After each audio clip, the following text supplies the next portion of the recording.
How do you cope with shock or fear? Do you have the inner strength when you feel like there is none left?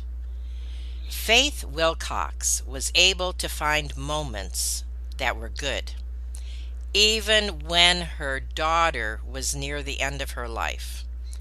And as a mother, Faith was shredded apart by the grief of losing her daughter, her marriage, and her life as she knew it.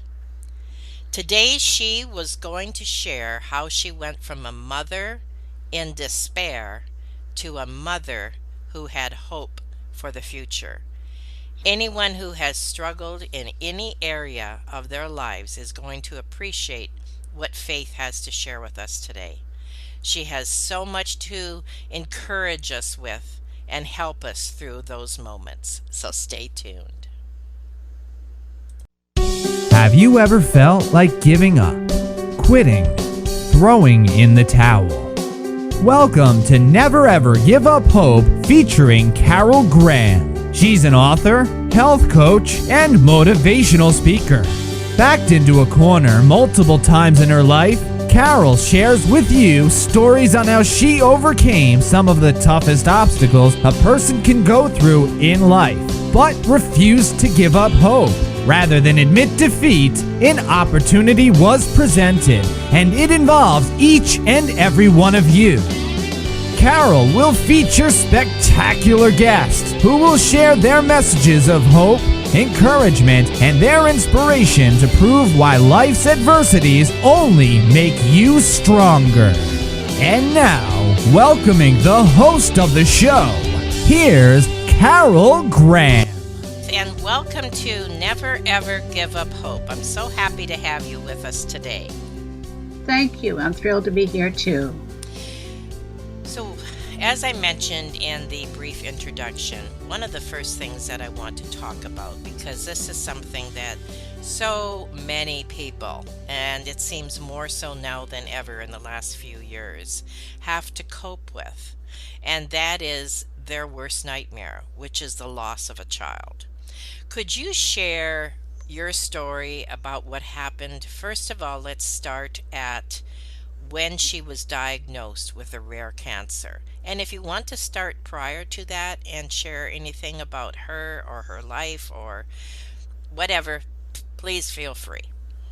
My daughter Elizabeth was an outgoing girl, a very good athlete, and a friend to many. She had a very warm way about her, and she engaged many people with her humor, her fun, and she was all around a very positive child. Toward the end of June of her 7th grade year, she started to have pain in her right knee.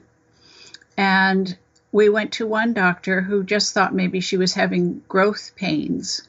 And as these pains continued, I went to see an orthopedic doctor. And very soon, my worst nightmare happened. We went to see an orthopedic doctor the following day, and I was not aware that this doctor who had been recommended was an orthopedic oncologist. Oh, really? Yes, so I stood in front of the placard so my daughter couldn't see orthopedic oncologist, and I think that worked. But then when we were in the waiting room, there were people who had prostheses, there were people who had had serious traumas of some sort. The worst nightmare started unfolding on that day. Oh. Elizabeth had blood draws done, she had CT scans done, she had an MRI done. And by the end of the week, we knew that she had a very rare form of bone cancer called osteosarcoma. It is one of the worst childhood cancers. My heart was actually beating so hard for days, actually sort of very revved up, frightened state. And I was struggling with this because I also wanted to stay strong and calm for her, which I think I did pretty well on the outside. But my inside was just so torn up. And Elizabeth started 10 months of chemotherapy treatments, and they were very intensive, and that the chemotherapy that she was given would completely wipe her out for a week. So she would spend 1 week in the hospital. And then she would spend 1 week at home, and then we'd go back and spend 1 week in the hospital. Watching my daughter get weaker and weaker, and watching her hair come out, and watching it seemed like all of her strength and energy being taken away was so, so very, very hard. And despite being given really world-class care and an innovative therapy, Elizabeth died in my arms 1 year later to the day after she was diagnosed.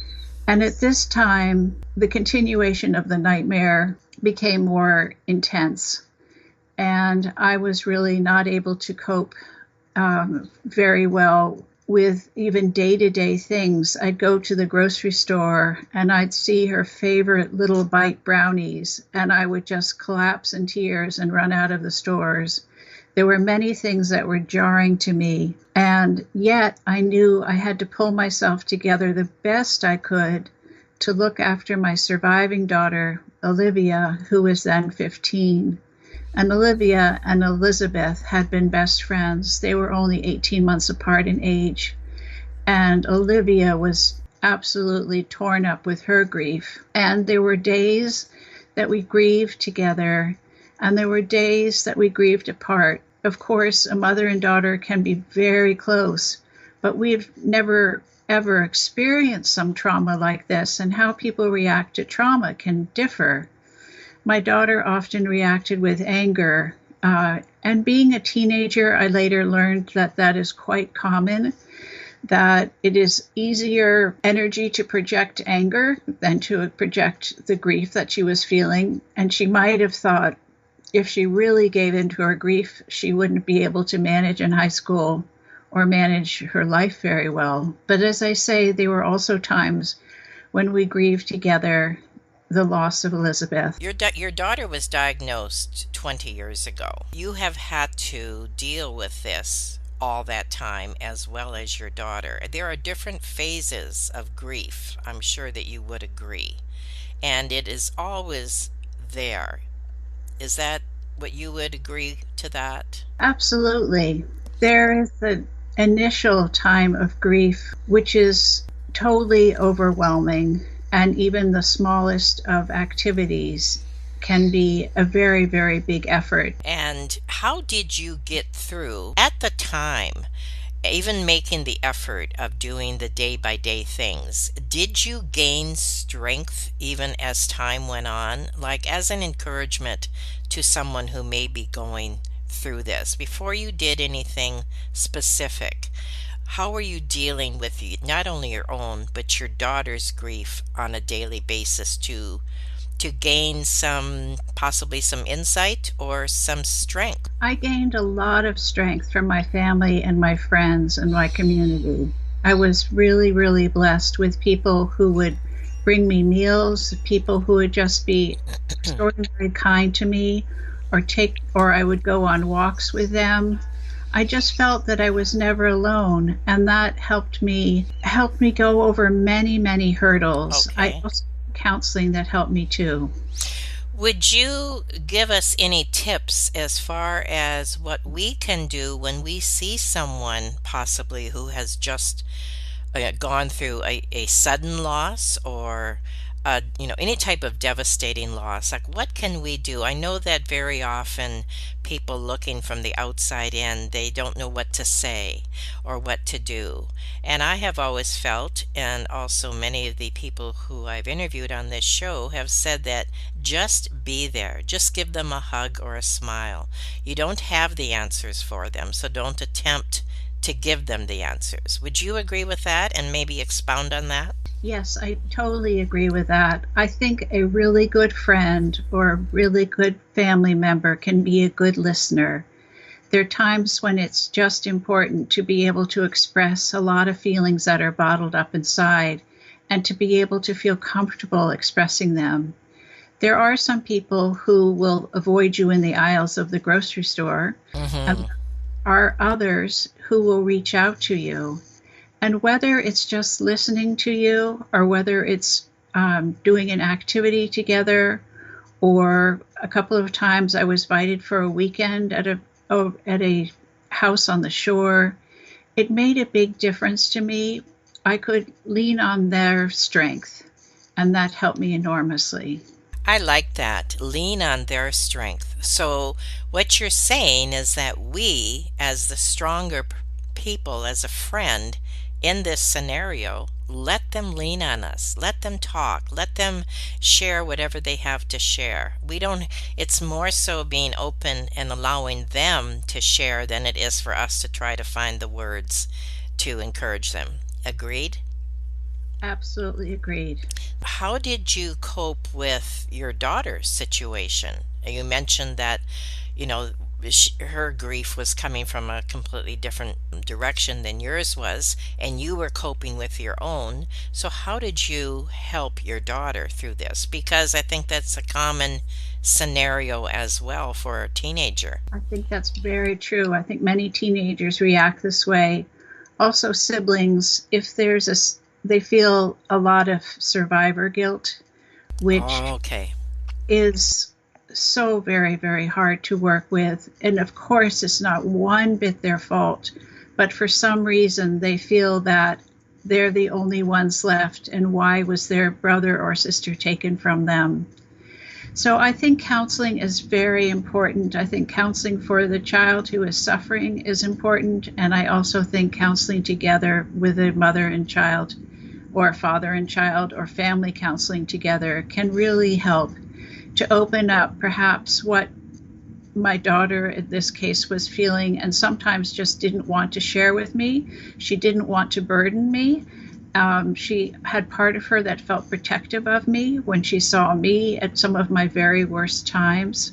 So I think getting professional help can help, and also friends, again, can make a very, very big difference. My adult friends were close to Alex, helped her, took her on, sometimes took her shopping, sometimes took her to appointments while I was working. They just were there for her. And that made an enormous difference in our lives. You collapsed with grief at one point because you were unable to cope with everyday life. And you did share a little bit about that and the struggles of even like going to the grocery store or just the day by day activities. But you were also suffering in an emotionally damaging marriage. Now, how did that affect you in your grieving process? And did that also have an impact on your other daughter, Olivia? It definitely had an impact on my daughter, Olivia. Very soon after my daughter, Elizabeth, was diagnosed, I realized that I did not have the capacity to both take care of my daughters and to be in a very difficult and damaging marriage. It made it extremely clear to me that my number one concern was my children and that I had to leave this household. And I went to live with my sisters, where I had an extreme amount of support and love and care. And that made an absolute world of difference for me. After I was divorced, after my daughter Elizabeth died, it was a very difficult time. As you know, you have hopes and dreams for a marriage, and they were really shattered. I had to pick up the pieces the best I could, and I had a hope that someday, somewhere, I once again would find a relationship or relationships that were loving and fulfilling, and where a man would be also kind to me. I had that hope, and I held on to it. One thing that I appreciate that you just said was that you picked up the pieces. You actually did pick up the pieces. And we want to talk about how and what changed in your life after you made that decision. So we're going to take a short 30-second break, and then we're going to come back and hear how people who are going through something similar or possibly any type of loss or grief can turn their life around, can gain strength, can gain many positive aspects in their life, not only for themselves, but to help others. So stay tuned and we'll be right back. Carol Graham would like to show you the path from misery to miraculous triumph in her fast-paced memoir, Battered Hope. She relates her determination to succeed as someone who experienced one horrendous nightmare after another. Gang raped and left for dead, loss of a child, husband falsely imprisoned, and cancer. Nothing could break her tenacity or faith. No matter what you face, heartache, loss, suffering, or injustice, Carol will illustrate how she became a victor the same way you can. The secret is to never, ever give up hope. Order your copy at Amazon or batteredhope.blogspot.com.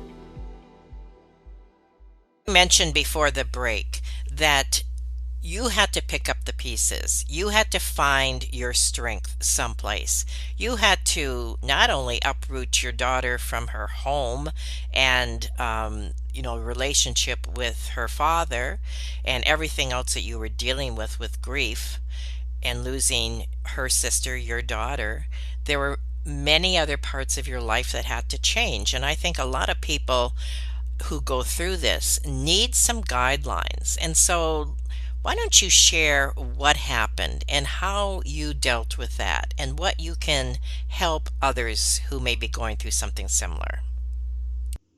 Of course, first I'd say be kind to yourself. Know that one day you will feel stronger, you will feel better, you will be able to do a few more things in your daily life. But be very kind to yourself and very patient with yourself, because everyone is on a different timetable, but we all know that this takes time to recover from one's grief or shock or fear. And I try to do this more on a day-to-day level. I learned not to anticipate and expect too much of myself. One thing I had to do was to return to work as I was supporting my family on my own now. And I actually found when I was with my colleagues that part of me would put my grief a little bit to the side for the day. And that was really helpful. And I hadn't known that that was going to be true. So that was a good surprise for me. Another thing I'd say is to pursue those hobbies that you like, whether it's bike riding or whether it's listening to music. In my case, writing is very important, writing in a journal, but to pursue things that bring you pleasure.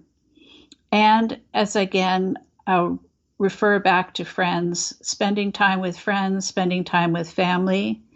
It can also be helpful to try some new things.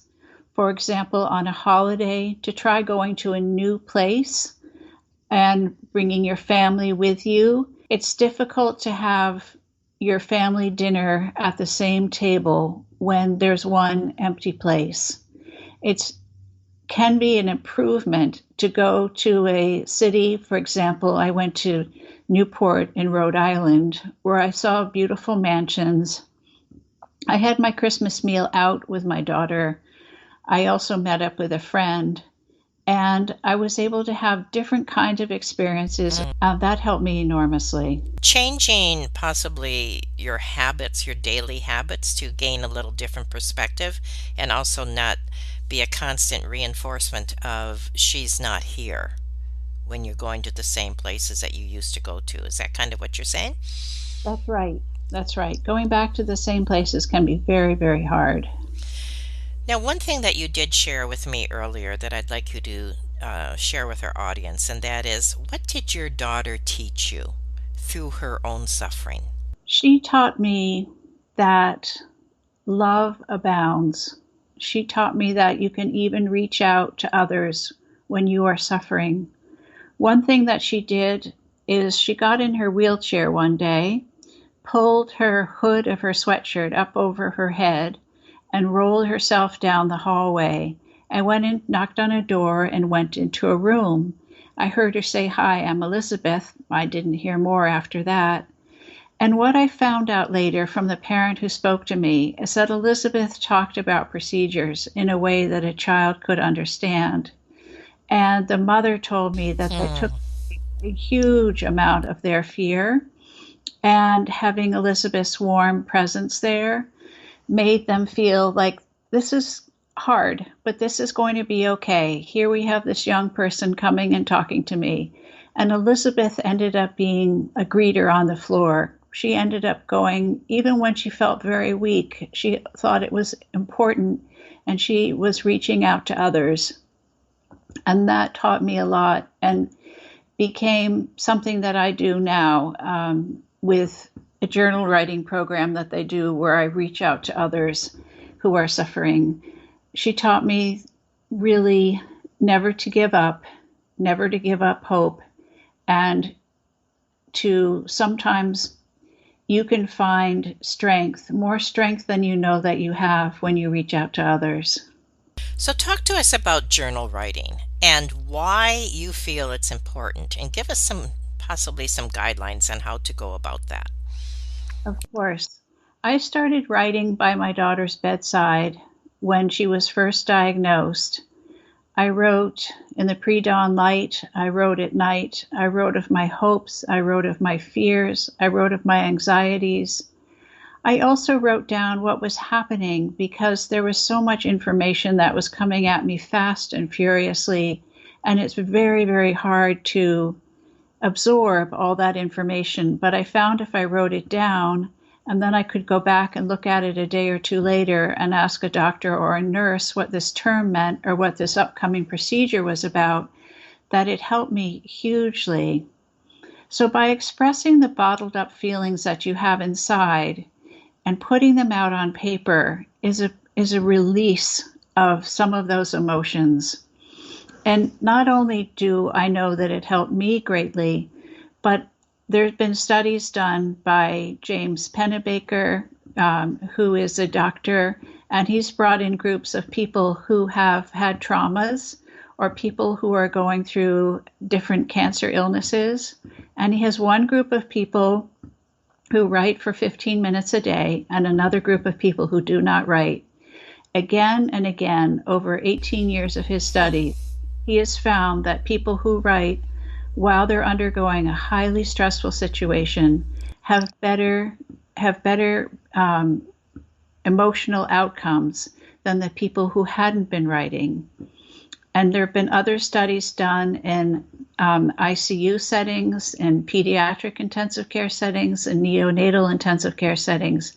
And again, it is found that writing helps to improve people's understanding of what's going on, but also releasing some of their anxieties, and also being able to share with family and friends some of the things that have been going on with their loved one. And it really is a way to connect to what's going on in your life with less fear and a little bit more in control of what's going on. So, do you think that journal writing is important to keep to yourself, or do you think that you should share that? I think that depends on the individual. I only shared my journals with my counselor, but later on, I actually wrote a book based on my journal entries. I wrote a memoir, Hope is a Bright Star, and it helped me again in the writing process, can be very, very cathartic, and it can help you in time to make some meaning out of your loss. Do you recommend when you're journaling, let's say you're going through something similar, the loss of a child, do you recommend going back like 6 months later and reading what you've written and see your progress that you've possibly made, or is that something that you write and then forget about? No, I think it's very good to go back and read your journals. I did that many times. And in fact, it made me realize how far I had come along. It's difficult to read and to know and to connect again with that person you were when you were in a real state of shock. But it is really powerful when you can feel how far you've come along and how you've evolved into a different person from that time. Now, you've written a couple books, so I know one is a memoir, but share them with us. Yes. Hope is a Bright Star is a mother's memoir of love, loss, and learning to live again. And it really is a companion to people who are on the journey of grieving and healing. I talk about Elizabeth's illness, but of course I also talk about her courage and her strength and the lessons that she taught me. And I also share with them lessons that I've learned about life and ways that I found comfort and peace. Often that was in a nature setting. Mm. I wrote a book of poems called Facing into the Wind, a mother's healing after the death of her child. And in my poetry, I draw a lot of metaphors with the natural world. This was one way that I could express my feelings. And by drawing the metaphors, I didn't have to state something explicitly, but I inferred a lot of the emotions that I was going through. And I know people have told me that reading my poems has been of comfort to them. What a wonderful feedback to have that, right? To know that your experiences can actually help somebody else. And I thank you for sharing that. So you also have a writing program for a children's hospital. Is that correct? That's true. I have a writing program at Mass General Hospital for Children where my daughter Elizabeth was treated.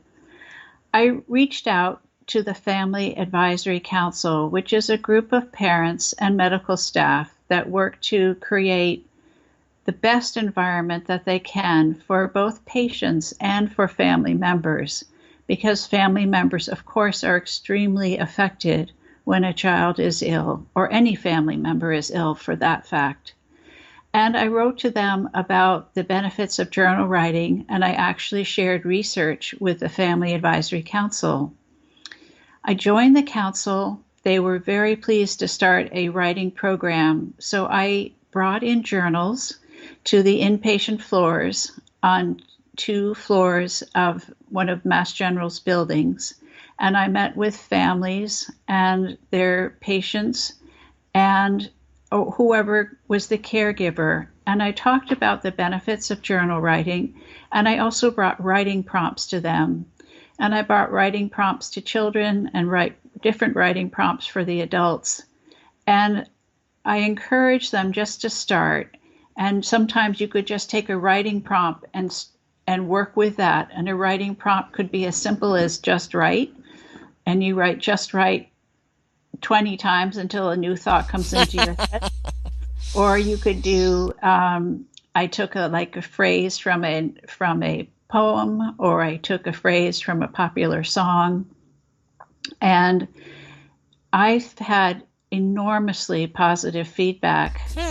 I had, in about the first 20 months, I met with 785 people, and I had 80% of the people wanted to write. Oh, wow. I found a real way that people were expressing themselves, and I just was so really happily surprised by the number of people who wanted to engage with writing. Sadly, right now, I've had to take a pause because of COVID and not wanting to have an outside person go onto the inpatient floors. But in my absence, the director of the Pediatric Intensive Care Unit and the Neonatal Intensive Care Unit and the Pediatric Radiation Oncology Unit all have brought Journals of Hope into their areas of expertise. Oh, that's awesome. Thank you so much for sharing that. What a wonderful idea.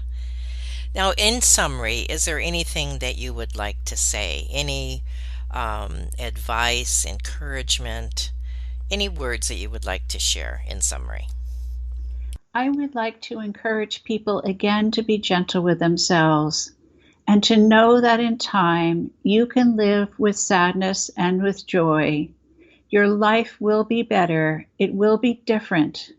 There's no way it can be what it once was, but it can be different and it can be good again. So to really hold on to hope that one day you will come around a corner and you will see the beauty in life, and you'll see the beauty in nature and in your friendships and in your community, and you will be